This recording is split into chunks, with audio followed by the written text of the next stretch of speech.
La pandémie à coronavirus n'épargne aucun secteur d'activité.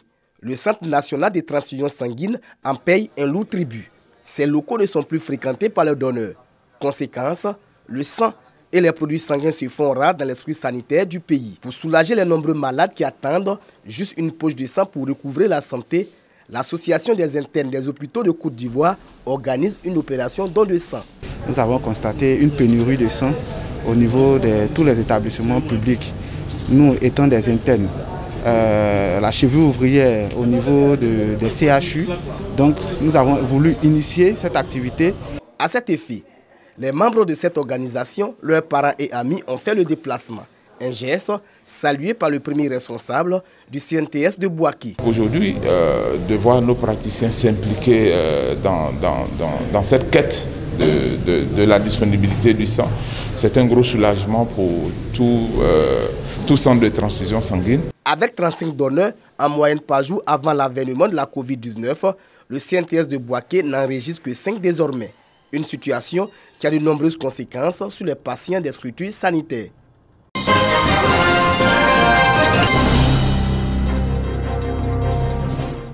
Les producteurs de café-cacao de la région de San Pedro démontrent une fois de plus leur solidarité dans la lutte contre la pandémie de la Covid-19.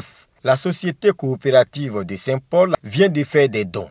Dons composés de seaux pour lavage des mains, des thermomètres à infrarouge, des cartons de gel hydroalcoolique, des masques chirurgicaux, des gants et du savon remis au président du comité local de lutte contre les endémies.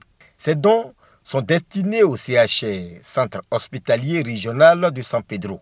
Nous avons voulu bien soutenir nos producteurs à travers du matériel. Dans ce cadre-là que nous avons fait un don au CHR de San Pedro avec des dispensaires urbains ou ruraux pour pouvoir vraiment se protéger contre la Covid-19. Nous sommes vraiment contents de cette cérémonie de remise de dons au CHR de San Pedro. Et grâce aux producteurs, toute la population va bénéficier. Le préfet des régions, Ousmane Koulibaly, président du comité local de lutte contre les endémies, a traduit sa reconnaissance aux donateurs. Tout en invitant les autres entreprises à participer à cet élan de solidarité, le préfet demande aux populations de ne pas relâcher dans la lutte contre le coronavirus.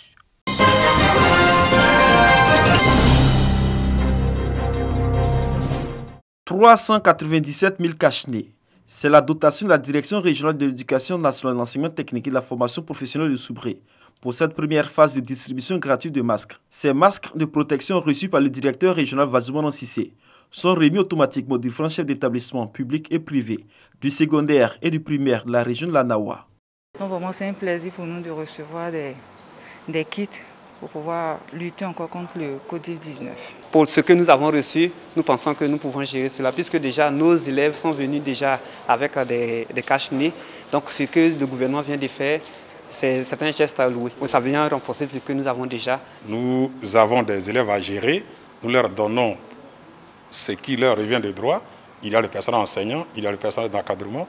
Tout ce bon monde-là va bénéficier de cette dotation-là. En remettant ces cache-nez offerts par le gouvernement à travers le ministère de l'Éducation nationale, de l'enseignement technique et de la formation professionnelle, le directeur régional Vazouman Cissé a invité les structures bénéficiaires à donner ces masques aux véritables bénéficiaires, c'est-à-dire les élèves, les enseignants et le personnel d'encadrement. Nous avons fait les répartitions en tenant compte des effectifs des structures.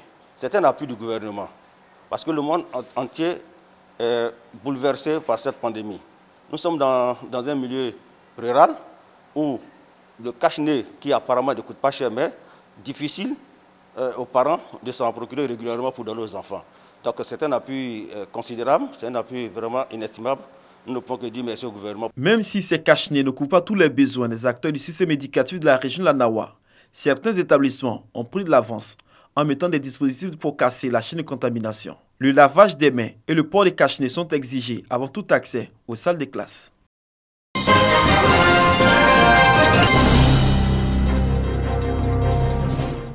Dans le cadre de la lutte contre la pandémie du coronavirus, Traoré Mabadou, directeur général de l'Institut national de formation sociale INFES, a remis un don de kits sanitaires et de vivres à l'école primaire, aux dispensaires et aux populations des Garcans Oko et Akwese, canton Dranois, sous-préfecture de Bouaké.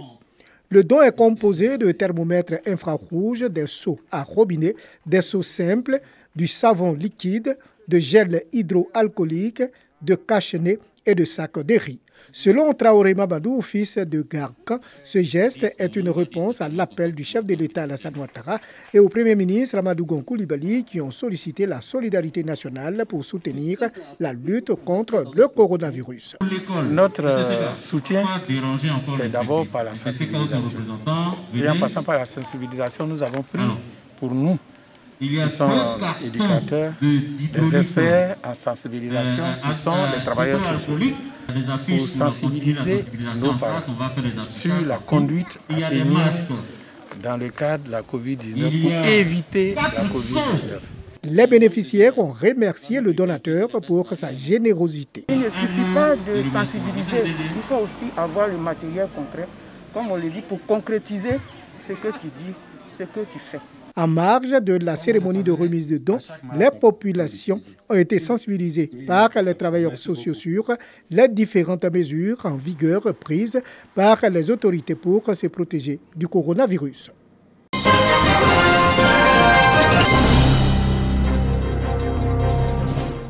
À travers cette pose de première pierre, les populations de Tilbo-Nendouo, dans le département de Bandoukou, bénéficieront dans quelques mois de plusieurs infrastructures.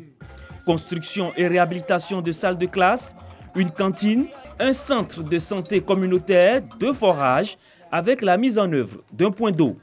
Des infrastructures à mettre à l'actif de l'ONG Soleil Levant, éducation et aide et action internationale, avec le concours de plusieurs fondations. Nous souhaiterons que la population puisse s'unir en s'impliquant dans la construction des travaux, en apportant, selon les ressources nécessaires, soit de l'eau, du sable, pourquoi pas un morceau d'igname pour les travailleurs, pour les mettre dans les conditions afin que les travaux puissent se faire.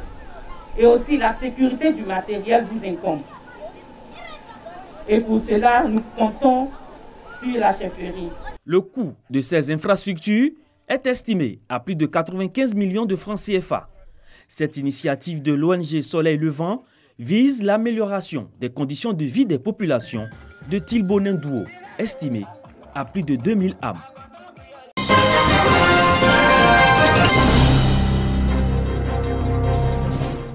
Dassungbo, une localité située à 20 km de Korogo.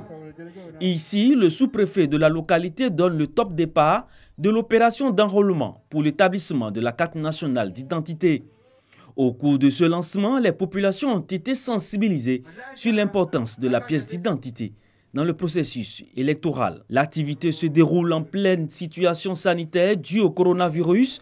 Ainsi, un point d'honneur a été mis sur le respect des mesures barrières contre cette maladie. Occasion pour le sénateur de la localité d'exprimer son élan de solidarité à l'endroit des personnes les plus fragilisées du fait de cette pandémie.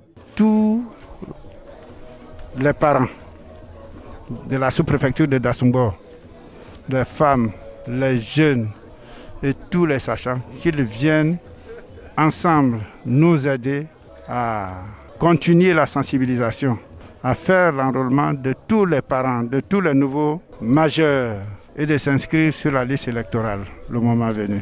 Notons qu'à ce jour, la sous-préfecture de Dassungbo enregistre 1494 demandeurs de certificat de nationalité en vue de l'établissement de leur nouvelle carte nationale d'identité. «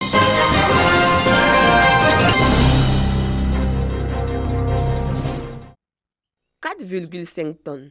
C'est la quantité de produits pharmaceutiques et de cigarettes prohibées saisis par la cellule antidrogue de la gendarmerie territoriale de Bouaké. Ces produits de contrebande sont composés notamment de 40 cartons de médicaments de qualité inférieure ou falsifiés et plus d'une centaine de cartons de cigarettes. Selon le commandant adjoint de la 3e Légion de la gendarmerie territoriale, l'opération a été menée grâce à un appel anonyme. Dans le cadre de la collaboration avec les populations et nos éléments de la cellule antidrogue sont allés investiguer au niveau du quartier Dar es Salaam.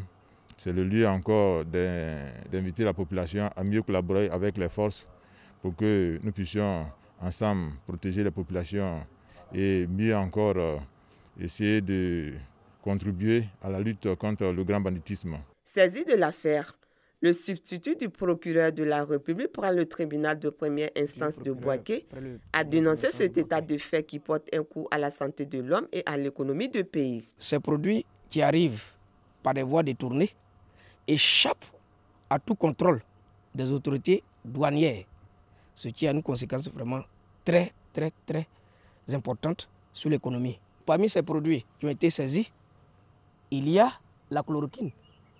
Loin de vouloir dénigrer la chloroquine, mais nous estimons que ces personnes-là font rentrer ces produits pour pouvoir encore faire de l'automédication. Absent des lieux au moment des faits, le substitut du procureur a promis tout mettre en œuvre afin que le mis en cause subisse la rigueur de la loi. Les populations sont invitées à plus de vigilance et à dénoncer tout individu qui se livre à ce genre de trafic.